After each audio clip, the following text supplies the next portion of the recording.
What's up, you guys, and welcome back to my channel. My name is Louise, and in today's video I'm going to be hopping straight into the video. Y'all know I don't like long intros.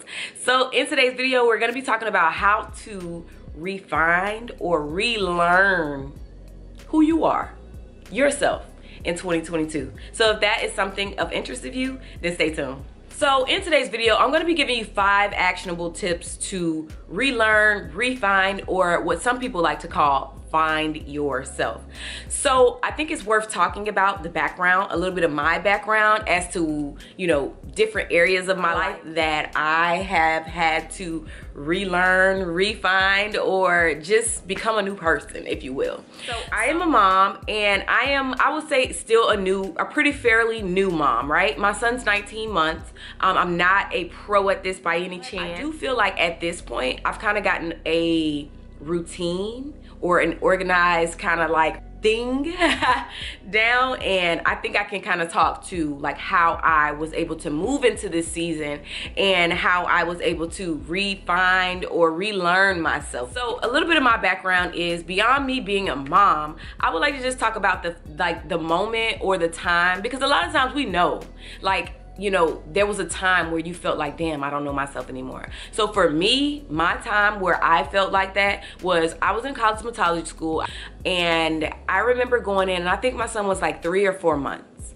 And so I remember going back to school and just thinking that I was just gonna be able to hop back into the swing of things, and I couldn't. It wasn't that I wasn't able to hop back into the swing of things of school. It was that I wasn't able to hop back into the swing of things when it came to me. Yes. And so I remember telling one of my teachers, I remember going up to her, and I think I just started bawling out, because she was one, if you went to Bennett, you know, she's one of the teachers that honestly, she is the foundational piece to confidence, you becoming who you want to be, you believing in yourself. You know those teachers that are like that. And so Miss Arnold was my teacher like that, and so I felt like I was able to just communicate and talk to her freely. I think I just bust out in tears. I don't even remember like talking, and then I just bust out in tears because the emotions just overcame me at the time. So I remember saying to her specifically, like, I don't even know myself anymore.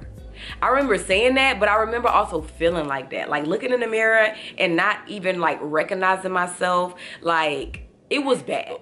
What I can say is with time, things do get better.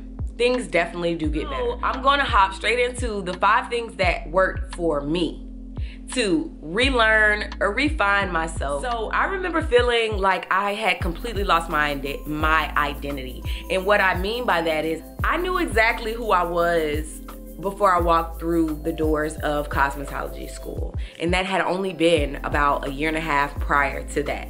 So with that being said, it doesn't take much time.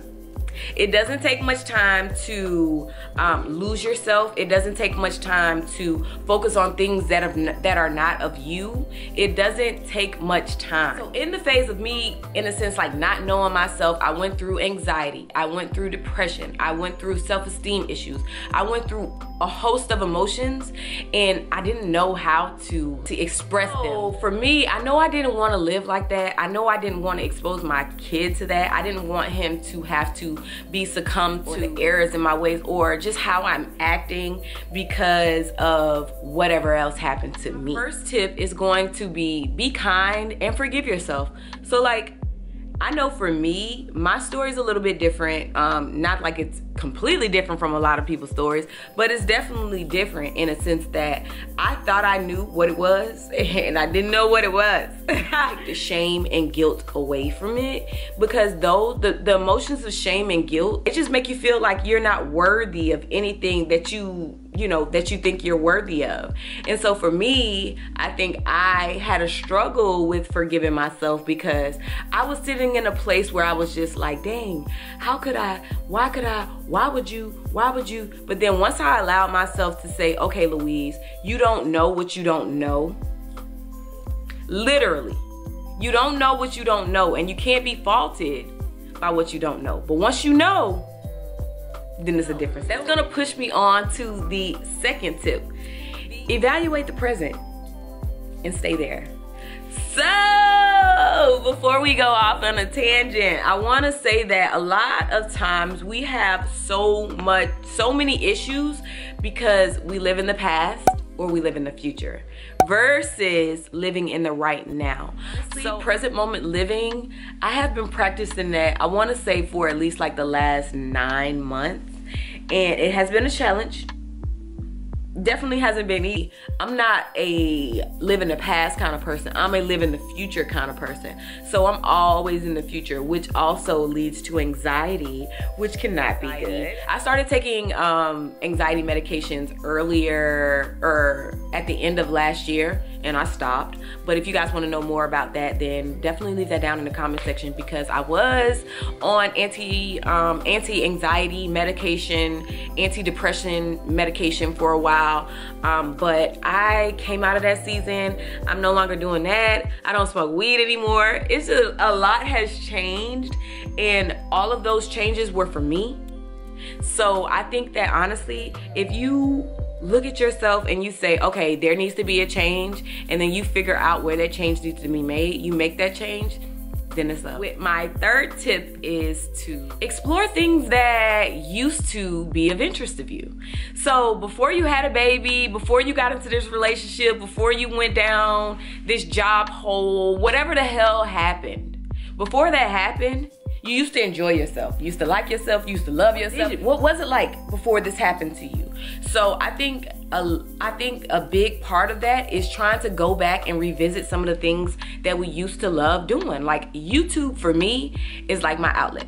I love it here. Like I initially started my YouTube channel just to inspire women. Now I'm on another level where I want to teach people, teach women and men and anyone else, in a sense, like how to love themselves. It's all about just tapping into the things that you like, tapping into things that you're interested in, and tapping into the things that you love. Sometimes this can be revisiting some of the old things that you love, and as well as exploring new things. Which leads me to my fourth tip.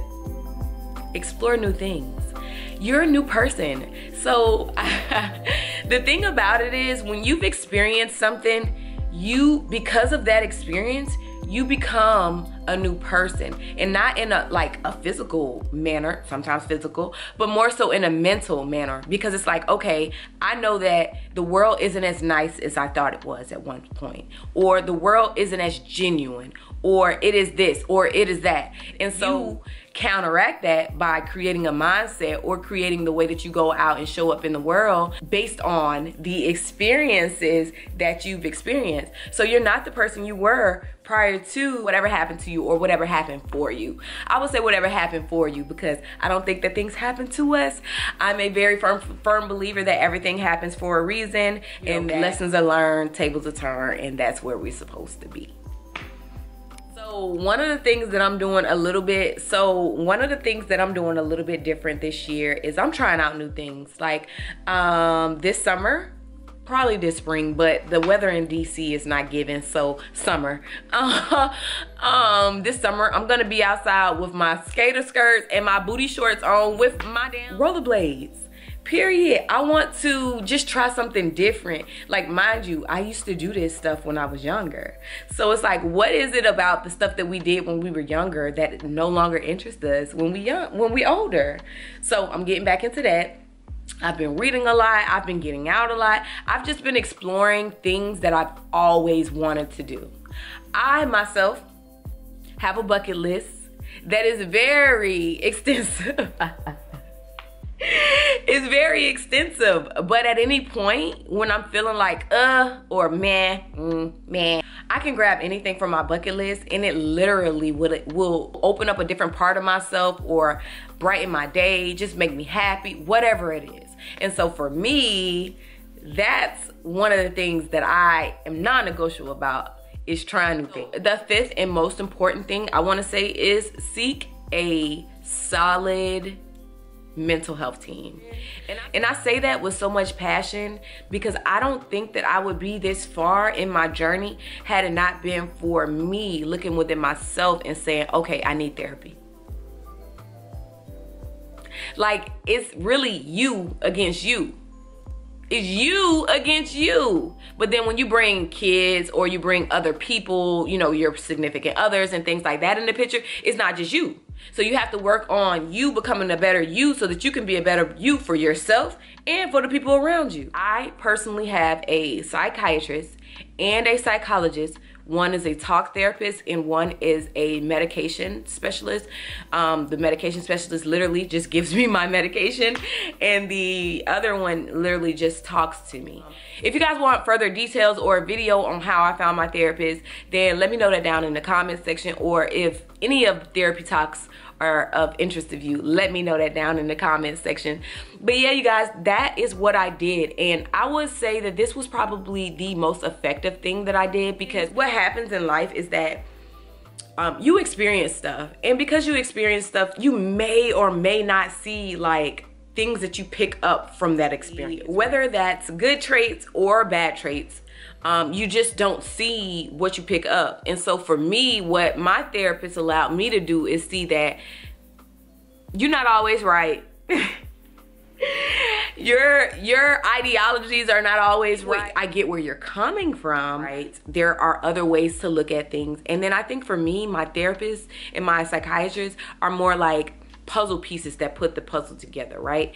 It's like when you're trying to find yourself, or when you're trying to relearn yourself, you have an idea of who you used to be, but you have no clue as to who you know, your future, or what your future looks like. I think for me, my therapist helped me realize that the behaviors that I'm having right now are not of me. They are of me, but they're because of the experience that I experienced. I hope that makes sense. And therapy put things into perspective for me. Therapy is like that big sister that you don't have. Like, and I have a big sister, but the therapy is a well-informed version, I think, for me, of having someone who absolutely doesn't know me, and they are unbiased about the things that I tell them. Like, I remember telling my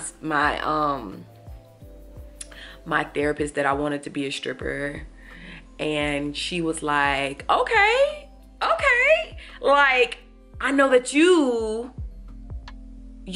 when you put your mind to something, you're gonna do it. And so for me, it was like, damn, this is my girl. A therapist can be sometimes what your family and friends cannot be. So that pretty much sums up the video. I would like to leave you guys with one bonus tip. One bonus thing to add. It's gonna be that make sure that you are, through this entire process, connected to spirit. And I say that because I know that therapy has helped me a tremendous amount, but I know for a fact that I would not have made it this far had it not been for God. So with all that being said, thank you guys so much for watching. I look forward to seeing y'all in my next video. Comment down below what you guys would like to see from my next video in this self-love series. Bye.